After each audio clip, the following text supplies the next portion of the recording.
Good evening, morning, afternoon, night, whenever you find it most convenient to join us at the Bonfire. Maybe grab some Tim Hortons while you're at it. Speaking of Tim, how have you been, Tim? Good. Not to Canada, that was Alex. But my buddy Tim Horton is still slinging burnt water and relatively unhealthy food to millions of Canadians a day. So that makes me feel good. Truly. Lots of double-doubles, I'm pretty sure that's what they call it, right? Yeah. Yeah. And if you ask for a triple double, which is like the obvious joke, like they act like it's just as nonsense. And like, what do you even mean by that? And you're like, no, it's like like a triple double, no. Okay. The Raptors have been an NBA team for like 30 years and you guys still don't. Okay, whatever. Nope. So I'm glad you guys can join us. As you can hear, it's only the two of us. DJ is unfortunately unable to make it.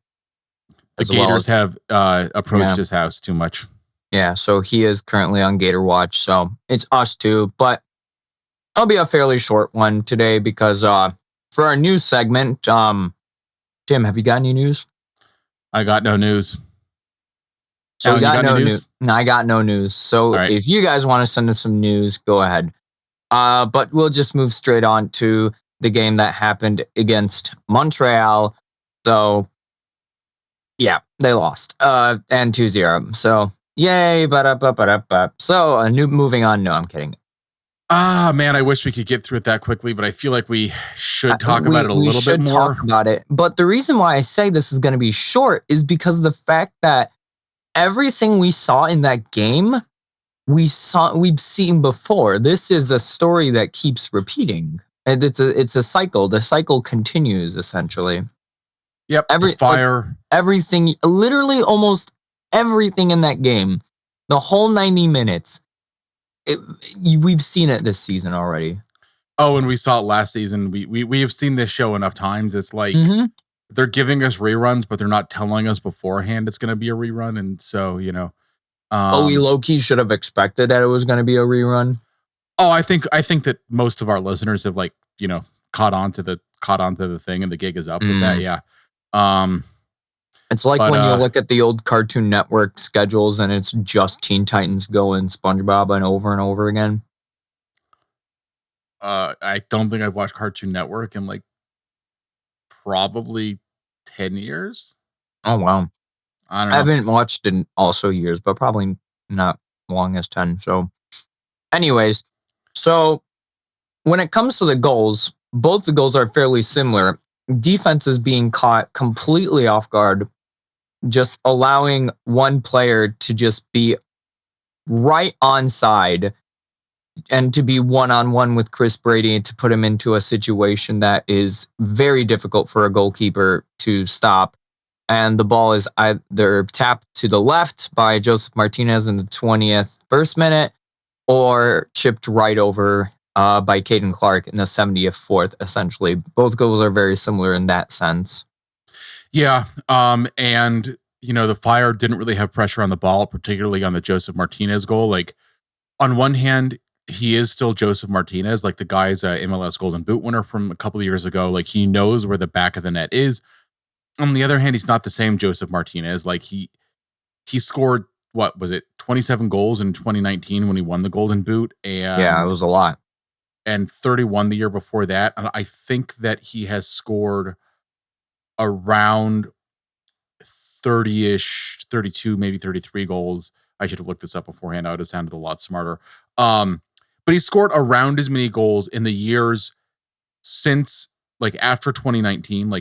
He lost basically all of 2020 because of an injury. But he scored basically as many goals since coming back from the injury as he did in 2018, which is just, he's not the same guy. It's why he's bounced around. It's also why he's in Montreal, because they do love a scratch and dent, in the discount aisle kind of signing. And so this fit the bill. He's still talented. Bargain bin. Yeah, exactly. Bargain bin striker, lightly used in Miami. But he fit, he still has the knowledge of where the back of the net is. He doesn't have the explosive speed that he used to. He doesn't, but push come to shove, you give him a chance and he will bury it. And that's what happened to the Fire. They were not good enough, I think, defensively in the build-up to that play. Not really pressuring at all on the way in. And so that's how it got to Joseph. And that's what cost the Fire a goal. It's plays like this, by the way. Well, let's talk about the second goal. Then we'll talk about Brady for a minute, if that works for you. Go for it. Well, yeah. I just think, move to the second goal, I think, is the way to do it.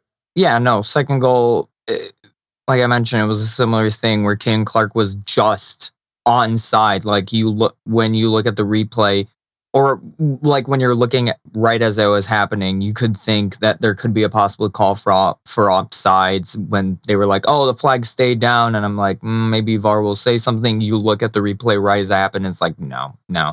They left him onside. He just quickly ran in front of, who was it? I think was it Suge that was he, or no? It was Suge. Yeah, and I believe that Salquist was also in the area. Yeah, truly unfortunate, and just chipped Brady essentially. Like it went right over him.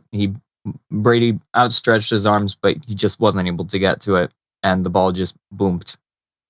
Yeah, and so this is the point about Brady. Like, it's goals like this. If American Soccer Analysis really has some of the like best statistics in the business that they're putting out, they have their goals added metric, which is basically a way of saying each action that like leads up to a goal. Like if you pass from like your own half and then or like you carry the ball forward in your own half and then you have a pass that's a switch, that may count as like 1.4% of a goal or something like that. And you add all those up over the course of a game, and you can essentially say what kind of a contribution an outfield player is making.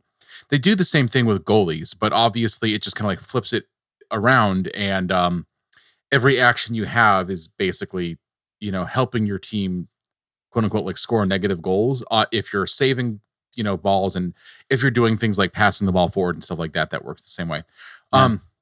Chris Brady is the third worst goalie in MLS this season, in terms of the goals added metric, according to American Soccer Analysis. He now, on one hand, like the leader is Zach Steffen, who is frankly just been terrible this year.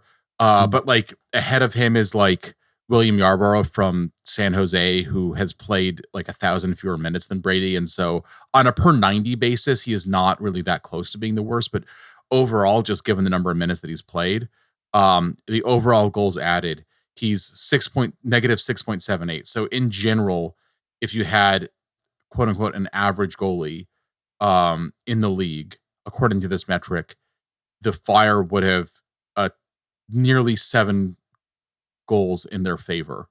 Almost all of that is the shot stopping. That's around 6.5 of that, 6.8. But it's plays like this that I think explain what that metric is showing, because there's no defensive pressure on the ball. Brady he's not able to react to where the ball is going to be. He's not able to say, okay, my center back is taking this guy out of the game, and therefore I can focus on the second striker that's streaming in, and I have to be in position to save that ball.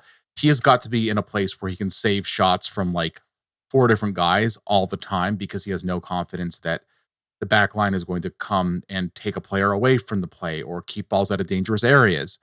And I think that's what's going on here, rather than Brady actually not being a good shot stopper. And it just goes to show how like the team's play has started to affect individual metrics for a lot of guys. Yeah.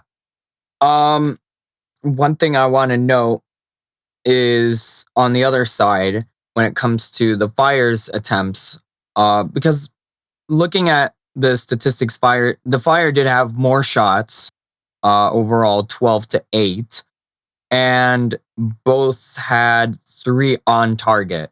Now, apparently there are 3 shots on target, all came near the very end of the game, like in the 87th and the 91st minute, one of them from Tom Barlow, and the others from Toby Sahlquist and Arnaud Souquet, just goes to show that we're missing Kuipers, first of all, just being upfront. Now, of course, he has a very excusable or a very reasonable reason to not be with the team because he has a son. His absence was definitely was very much felt. And I think that, some of the other things, starting with Tom Barlow, I think was a little surprising for people. Starting with Chris Mueller in the starting 11, I think was surprising to a lot of people. I think that starting even with like Federico Navarro, it was his first start since the game against Miami at the end of August. And he's only had a handful this season now, admittedly, like injuries and stuff like that. Jonathan Dean in the starting 11, which has not been that uncommon, but we haven't seen it as much since the Fire started having somebody that could play on that left side. So it was kind of an improvised 11. Like part of it's, like Frank Klopas said, part of it was rotation. He wasn't able to rotate as much as he wanted, but I'm not 100% sure that this was really, out of the 11 that he had available, the one that gave the Fire the best chance to win. Because, I don't think Mueller looked very good at all. Like he still has skill in terms of like some of his ability to read plays, to get into dangerous areas, create crosses and stuff like that, but he doesn't have that explosive speed that he really relied on before. And that was really the key to him being a successful MLS player in Orlando. And since the injury, he hasn't had it. Yep. So it's been the same story with like a lot of guys. And you'd think at this point that Georgios Koutsias maybe has had a bit more rest since coming back from Greece, that he would be able to at least start and then maybe like around the 70th minute, then like come on as a sub or like come off for like Barlow or something like that. Possibly. Yeah, and we've seen Barlow and Koutsias being an effective combination on the pitch together, in which case you could play both of them. That would involve taking Mueller off, which like again, like I don't really know how much you think you lose with taking Mueller off. Like he's a little bit more of a two-way player, but like not much. And it's also not like Montreal have this like super dangerous attack. Now, I mean, he did go 90 against Nashville. So like that was probably a factor. Maybe, yeah. But still like that, like again, like, I realized there was no Barlow, but like, and it's a 1-0 loss. So like the game was there for the taking until the end in Nashville, but still, you have to have legs for the game against Montreal. And like, would it have been the end of the world if he had played like 75 minutes and then he had gotten another start for this one? Like, who knows? Yeah. I mean, overall, the Fire played like the season was already over, even though, I mean, we've been saying it for the last few episodes that it's like a 10%. Now it's like a 5% chance. The chance is still there. You play till the end, you play till the death, except they feel like they'd rather just, I guess, give up a bit earlier. I don't know, go on vacation earlier or whatever. It's just a bit disappointing. That's what I feel like a lot of Fire faithful are thinking, that the team has that slight chance. And I feel like the last few seasons we're always in this area of the Fire has a slight chance or has a chance, but they just slow down or shoot themselves in the foot, essentially. And just so here we are again. Yeah, I mean, the team, the win against the Red Bulls just kept the team away from having 2 months between wins across all competitions. Mm-hmm. Now, some of it was because they weren't playing in the League's Cup, but that's the same thing. Like, that's just moving things around. Like, if they had won in the League's Cup, they would have had more games in the League's Cup, right? Like, Literally, that's the way it works, right? They had a separate 9-game winless streak earlier in the season. They've won 2 in a row once this year. Now, one of those is against the Fire's next opponent, in Toronto. So that, I guess, is a positive. But realistically, since the League's Cup, the Fire have had 5 matches, which is a big enough sample size for us to talk about there being patterns. one win. Um, they have a, you know, they have a grand total of 4 goals in those 5 games. They have now been shut out for 2 games in a row. Yep. That's kind of what I said. Why in the beginning that we're just seeing the same things over and over again. Yeah, and like this time, it's the first year since Georg Heitz took over that I mean, at one thing with the loss, the Fire are guaranteed, even if they win their next 3 games, which again they've only won 2 in a row once. They've never won 3 in a row this season. But even if that happens, they're guaranteed to have fewer points than they did last year, and that'll be the first time that happened under Georg Heitz. Uh, also, it's Heitz's last year, so that's a positive. But it True. does seem like a lot of us are just sort of waiting for something to change. I think not only just waiting for something to change, but for there to be big changes again. Because the Georg Heights rebuild essentially has failed. We can just go ahead and say that since since Georg Heights took over as sporting director with the start of the Mansueto era, uh, nothing's changed in the fact that the Fire still haven't made playoffs. And some people are calling for Mansueto. I don't think that's personally like that's not a like go like an like I don't think like he's to be aimed at just yet because of the fact that this is like what is only his first 4 years of owning a club and like actually knowing how a club is being operated, I guess. I mean, yeah. Now the counterpoint is that like some like new owners have come into the league, including like of expansion teams, and when Of things didn't course. work out, they moved on faster, right? Oh, Now, but no two people are exactly alike. No two owners are going to be exactly alike. nope. I don't think it's the end of the world if he gives people a little bit too much time. I think this was an extreme case. Yeah.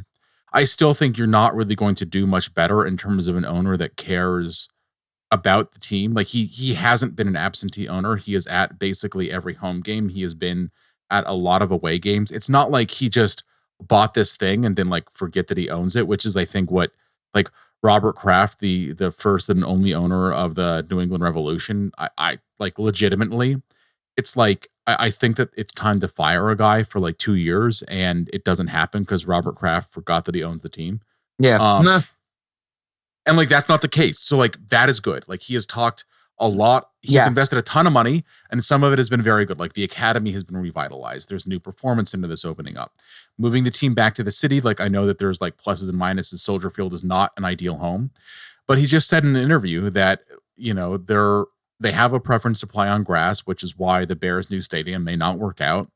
And if they did end up needing or wanting to build their own home, he was going to do it without taxpayer money because he doesn't think it's a good deal for taxpayers. Like that is ideal ownership material. It's the Yep. sporting side that has changed, but um, he's still. We haven't seen a real reset under Mansueto, and this is what I think we're going to see this offseason. Yep. Frank Klopas has been talking about it privately, like not in press conferences and stuff, but privately to people that he knows are going to say it out loud. That it this is the biggest offseason in the Fire's history. I don't know if that's. I mean, there's probably some other candidates in there. I mean, the Um, 2019 to 2020, I would say that was definitely a big off season. Just Definitely, and the whole shift from not only just from SeatGeek to just switching owners, switching just like that was a top to bottom like shift. So this, I would definitely say that this is like maybe a second.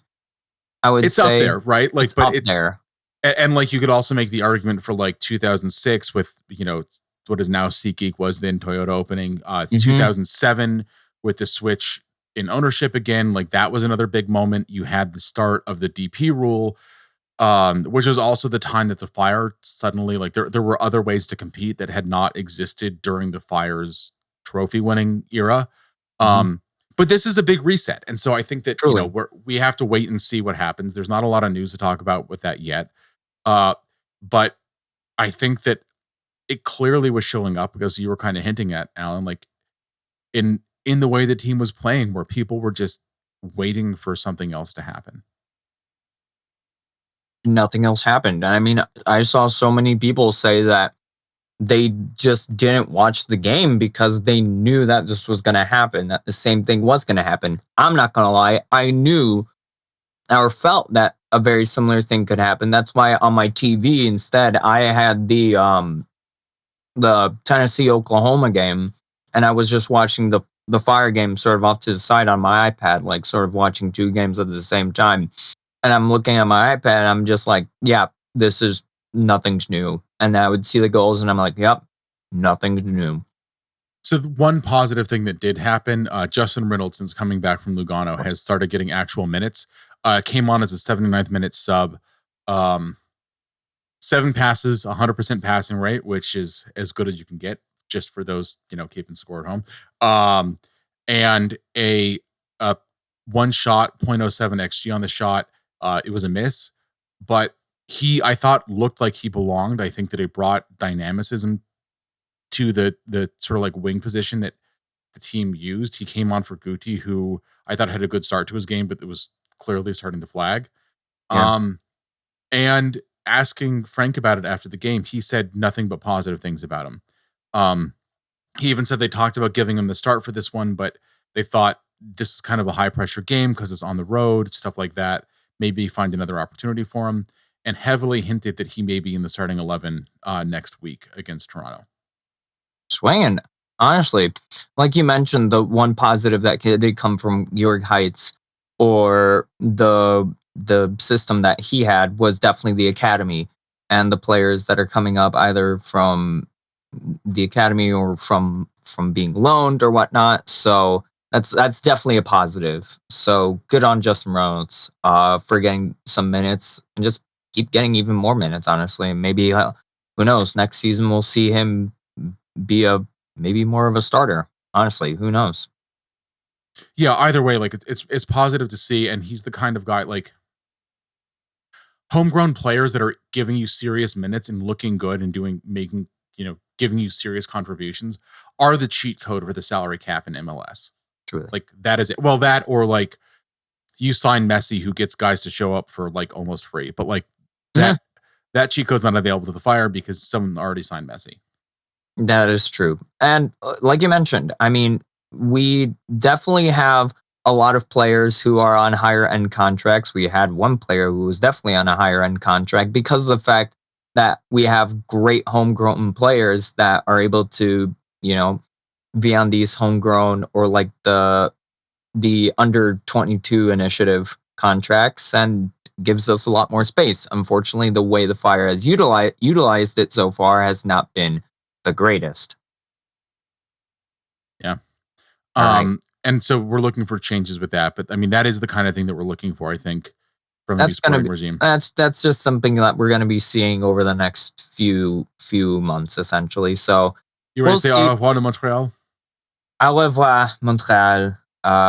Still have not been to Montreal, but maybe one day I will. It's a fantastic city. It's also a really I good know. atmosphere for games. So yeah, No, recommend it. Alex has been praising it. I mean, he praised it in the last episode. Well, And he likes the drinking age. that is true. Ba-da-ba-ba-da-ba. So, before we move on to the next game, which is against another Canadian team, but this time at home, and by home I mean back to SeatGeek. Uh, Wooden Spoon Watch, everyone's favorite watch, especially for the Fire. So, Tim, why don't you tell us about the Wooden Spoon Watch right now? So last Saturday was the first day that the Wooden Spoon could have formally been awarded.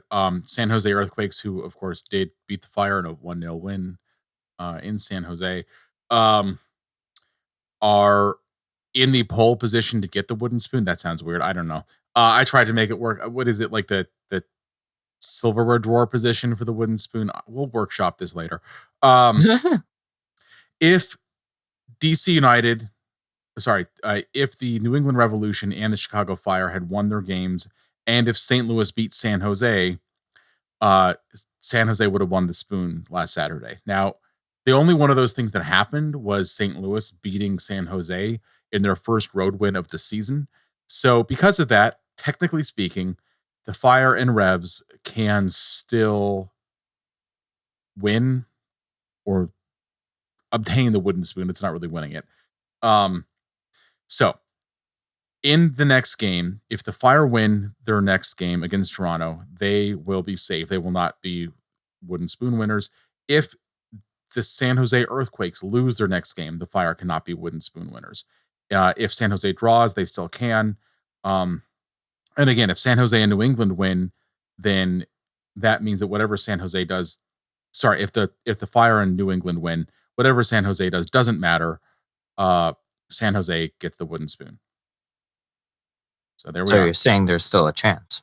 There is still a chance. Now, having said that, like the algorithm for the Fire's finishing positions has been 11th. I want to say 11th, 12th, and 13th in the past 4 years. So, I mean, you guess what's coming next. They are currently in 14th place. So that just seems like where they may finish. Although the Revs, who are behind them, have 2 games in hand and are 1 point behind. Yay. So, possible that in Georg Heitz's final year as sporting director, he gets to take the wooden spoon with him to Switzerland, to Lugano. So, as a little keepsake, I guess. I guess we can talk about Toronto now. We can. The Fire's second last home game. Actually, you know what? We won't. Bye, guys. No. So the second to last home game of the season, as mentioned, it's going to be in SeatGeek because of the Bears. So last game at SeatGeek prior to the last game period at home / Soldier Field this season for the Fire. So Toronto, they also lost 2-0 this weekend. It was to Colorado. Of course, some notable players. Federico Bernardeschi, he has 8 goals, 8 assists on the season. Lorenzo Insigne, 4 goals and 7 assists. So the 2 Italians have been doing okay, I guess, for themselves. Midfielder Davy Flores will be missing the match due to yellow card accumulations. You also have several players out / who are out or questionable. Or were questionable for the last game. So I don't know. It's always difficult to sort of triangulate what happens on a Saturday with what happens a week later. And I would expect a lot of those guys may be available. Now, Vancouver plays Toronto midweek in a Canadian Championship match. So there may be some squad rotation, but the winner of that actually does get a CONCACAF Champions Cup slot, so there is a real prize on the line. True. So keep an eye on that. I believe it's Wednesday at 9 p.m. Central, because it's in Vancouver or near Vancouver. I think that they may be playing it at the venue they go to sometimes outside of Vancouver. But that is something to keep an eye on because that may both tell us who is available as well as give us hints at like how much of the squad may be rotated for Saturday, since that is a more important game in some ways than the MLS regular season game. And also if anyone gets injured and stuff like that would be significant. So some notes of importance for the Fire. So a Fire draw or loss will formally eliminate the Fire from playoff contention, depending on the result between DC and Philadelphia or Montreal against San Jose. So should DC and Philadelphia end in a draw, Montreal win, plus the Fire losing / drawing, they're eliminated. Should DC, Philadelphia end in a victory for either of them, the Fire losing would make them eliminated, while drawing or either of those two getting at least a draw or Montreal getting a victory would also eliminate them. Lots of elimination scenarios. Now, some of those things already happened because Philadelphia beat DC United 4-0. Wow. Yeah, it was it felt like a Philadelphia Union are back kind of match for them. Now I don't think they're going to be back in like MLS Cup, but they are certainly looking like a team that is going to make the playoffs, which would basically close the door on the Fire at this point. Basically, and then did the other game? When does the other game, the San Jose Montreal game, happen? I believe that it's midweek, but I may be wrong about that. No, it's Saturday. Okay, Montreal versus San Jose. Oh, it is Saturday. So the game will end an hour or so before the Fire's game ends. It's a 6:30 kickoff because it's in Montreal. Um, a Montreal victory obviously would be bad for the Fire, but would also mean that the Fire uh, would not win the wooden spoon. So hey, um, We want wooden spoon or possibly what a dilemma. so the Fire have a less than 1% chance of making the postseason regardless. They need to win the next 3 matches. I mean, absolutely. Like there is zero margin for error. Anything short of winning the next 3 matches is just virtually guaranteed to not give the team a postseason position. You know Now, what's gonna happen? I'm gonna call it. It's gonna be the Fire are gonna get some sort of result against Toronto. It's gonna be similar to last year, or I can't remember if it was last year. Uh, they're gonna win, and it's their hopes are gonna get dashed by Charlotte essentially, because that's what happened last season, where when they got lost to Charlotte, they officially got eliminated. That's what's gonna happen. They're gonna get some sort of result against Toronto at home, and then they're going to get our hopes dashed by Charlotte. It's gonna happen again. That's basically what I'm saying. you know, it's possible. It seems not unlikely that the Fire could be eliminated on Saturday. Um, that True. just the way the season's going. Toronto have out of their past 8 games, won 4 and lost 4. Wow. Their last draw was back on June 1st. They have been winning or they have been losing. They have been doing more losing than winning, which is, sort of what we expected from John Herdman coming in as the sort of like vibes coach in chief sort of thing. Federico Bernardeschi has looked like a leader. He has been the captain for some games. He's, not been the captain for some games, but he's looked like a leader on the pitch and has been I think a relatively successful DP signing for them this year. Like previous years, hit or miss, but this year he's looked good. Lorenzo Insigne is, in some ways, he's one of the guys that's in the conversation for worst DP signing in history, partly because he came in at such a high salary number of like $15 million a year. And he is under contract for such a long time. I think he's under contract through like 2027, which is insane. Wow. Yeah. So, I mean, there's talent there. There's, former Fire goalkeeper Sean Johnson in net. But they have not been winning, and like they haven't had a lot of supporting pieces. They have an academy that is in a very talent-rich area for recruiting in soccer, and they get all these guys and they just like let them walk out of the academy without playing for them or without even really getting transfer fees and stuff. It's kind of wild, and it looks like, I mean, there's a lot more dysfunction past just the first team going on in Toronto. So I think it could be a good game though, because like there's talent on both sides. Sean Johnson's back in net at Bridgeview. That's nostalgia right there. 100%. I think this may actually be his first game back in Bridgeview. I don't believe there was an NYCFC game at. There was an NYCFC game at SeatGeek where we lost 2-0. I do remember it. There was one. 2022? I think so. Okay. So this would be his first time back since then. Yeah. So I think I remember the group. I think I remember the supporter section at pestering / being like, "Hey." They've been decent defensively. They haven't really had a lot of games where it looks like they're going to score a bunch on you. Like they had a 5-1 win over CF Montreal, but like I think that there's just this like wild X factor when it's those two teams going at each other, and like it's not really soccer or tactics that matter at that point. It is just kind of vibes. And I mean, we said like, John Herdman's the vibes coach. And obviously like they're still in contention for the postseason. If they, like they're currently in 8th place. If they win, it would be very difficult for them to sort of work their way out of the conversation. They would still need some other results in their final 2 games, but like,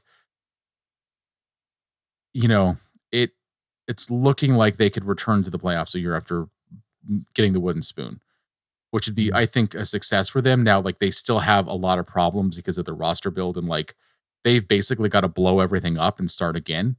Um, well, guys like Lorenzo Insigne are under contract for like a million years, so it's not going to be all roses in Toronto, I think, in the near future. But like, I think that making the postseason would be a good positive step for them, and I think that that's something that they are probably talking about going into the game against the Fire, Yeah. um, which is that they can say that that's a lot of very solid progress, and sort of ignore all the stuff like the front office hasn't been willing to like invest stupid amounts of money since the stupid money that they gave Lorenzo Insigne kind of blew up in their face. Yep. Yep. So, um, in terms of formal predictions, like I said, I feel like the Fire are going to get some sort of result. I want to say they're gonna get. I honestly think it's gonna be like a 1-0 kind of game, maybe a 2-1. But I feel like the Fire are gonna get it, even if they're still eliminated that day, or if they're gonna be eliminated in Charlotte. Basically, I feel like the Fire just gonna do what they did last year, which is leave it right till the almost very end. Yeah, I mean, we're getting close to the very end. I think the Fire can win this game. I mean, now I've said that a bunch before and they haven't done it, but like Amen. there's no reason they can't win this game. Um, and something to talk about as we're going towards the end of the season, even if there's not as many team things to play for. Um, I think that there is something to be said to say in like playing a spoiler, and like they can do that. Like that is a way to get guys motivated. The other thing is, um, like there's individual stories that I think can be interesting and that can drive individual performance forward. Like Hugo Kuiper's double digit goals, can he get to like 12 goals? Like can he increase the contribution? Can he score a brace? Like can he do things that will make highlight reels around the league the next day? And I think that would be positive for him. Hmm. Like Justin Reynolds, like Frank Klopas has talked about giving him his first start. Like that would be huge for him. And Yep. it could be a positive sign of things to go for the Fire. Like, can some of the guys that have been injured, like Andrew Gutman, come back in time to get some minutes and give us like another taste of what they could possibly do for the team next year? And then there's a lot of guys that I think kind of know that their time with the Fire may be coming to an end. Um, like they're probably aware that like there's discussions going on around the team, with their agent and stuff like that about them moving on. Like one thing I will give this front office credit for is like they haven't really just like sprung things on guys at the last minute. They've let players know sort of where they stand and things like that a lot better than some other teams have. And so they know that they're, fighting for their next home. And Fighting for their lives. yeah, well, I mean, fighting for their livelihood, right? Because they need to Yeah, get it. They need to secure next deal, right? Like you've got it's guys true. that are just True. like Yeah. flat out of contract. Like Rafa Chihos has basically said he wants to stay in Chicago. He's probably, it sounds like, said what he thinks that he's worth with his agent. And so it's up to the Fire to say yes or no to that. Um, he's got to make the case that he is worth that. There are guys that the team is probably looking to trade or move on. And, I think it becomes a question of like, do you want to end up in a worse league somewhere, maybe not for as good of a team, or like, can you play well enough and get some highlights together and make a case that you should belong on a team that is like competing for championships in whatever league they're in? Like that kind of like those kinds of things can be huge individual motivators. Yes, sir. Sir, yes, sir. A lot of motivators in this one, especially motivating since it's the last game this season at the Bridge. And I mean, honestly, who doesn't love a game at Bridgeview? Allen Last thing raises about his that hand. is it's going to be the last game where Bridgeview feels like home for the Fire, because this is going to be the last game they play in Bridgeview where they're also still practicing in Bridgeview. That's true. That's true because of the Performance Center that's opening up in January, I'm pretty sure. Like that's coming up. I'm In, pretty in sure phases, the there's already some games happening I was there. about to Just say, yeah, I was about to say one of the academy sides, they've already been playing like some form of either like friendlies or games on the pitches there. So I'm pretty sure it's gonna be fully opened by January of 2025, if I that is the remember plan. correctly. Yep, that Yep. is the plan. Sounds like fun. And I do know that the Fire have a thing for some season ticket members or season ticket holders where once it opens, they'll allow people to come in, have a tour, as well as see like some first team training. So get excited if you're a part of that group, which I officially am, because now that I have a steady source of income with my job, and I'm back to being a season ticket holder as of Friday, I'm pretty sure. So, See, forward progress this season. It can happen. Forward progress. Not for my bank account, though. I still think your bank account's probably trending in the right direction since you have a job and are not a student anymore. That is true. No, I am trying to save as much money as possible, though. That's why I'm doing the payment option, the payment plan, instead of like just doing it all in one season or in one to go. So, yay. Anyways, that's enough about me and my financial problems. I'm pretty sure that's all we have for today. As I lie, because there's one very important announcement I do have to say, and that is our 100th episode is coming up. And we wanted to say, and by we, I mean me, Tim, DJ, our producer, Austin, and just everyone behind the Bonfire, the podcast, and just Men in Red. We couldn't have done it without you. You, the person listening to this right now. So, yeah. We're really excited for this 100th episode. Why? Because it's going to be a live show on Sunday, October 6th. The time right now is TBD, to be determined, though it will be after the Bears game, though. So it won't be during the Bears game, so you won't have to like sort of double duty, essentially. We will be having a live show with most of the Men in Red 97 crew. We'll be able to chat everything Fire with y'all. It's going to be in the Chicago Fire Discord. I'm pretty sure the Bridgeviewed stage? Yeah, we'll give those details out. But yeah, the idea is that we want to be there for everyone to talk to. We can talk about everything, like how the season went. There may be, obviously, there's just going to be one game left at that point, so the Fire may kind of know where they sit one way or another, if they still have a chance at making the postseason or not. So we can talk about this season mostly in the rearview mirror, although still with one game left to go. We can talk about hope for the future. We can talk about whatever you guys want to talk about. We want to be there and just talk about chat with you Men and in Red 97, essentially. Yeah, just chat with us. Chat with Men in Red. You can ask any questions to us two, the DJ, Matt, Alex, and other people from Men in Red 97 who will be there. So get excited, and get some questions formulated for when we do this. And we'll be putting the details for that out on socials. Yes, which the socials are MIR97 Pods or MIR97 on X, Men in Red 97, as well as meninred97.com. Who knew a few years ago, a younger Alan, going to his first Fire game, that he would be now recording podcasts about the said favorite team.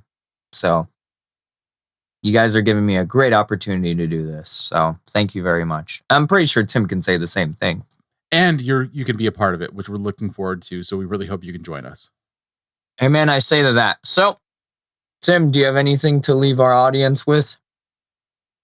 Well, DJ's not here, so I guess I've got to, just say something about Gators or something like that for him. I've never tasted Gator, so I can't say anything about that.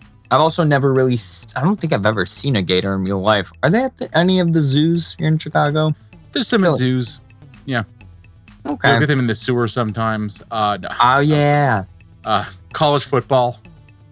Oh, that's true. The Florida Gators. Pretty sure they're playing against Tennessee soon. So, yeah. Also, enjoy some watermelon, because we are recording this on the first day of fall. So, we're about to go out of season. He's been eating watermelon all episode, by the way, just so that everyone knows. And on that note, I think we should probably let everyone go. We will talk to you. We will talk to you after the Toronto game. We will have details by that point for the 100th episode, and we hope you can all join. Sure, yes, sir. So, as always, from now till forever, come on, you men in red.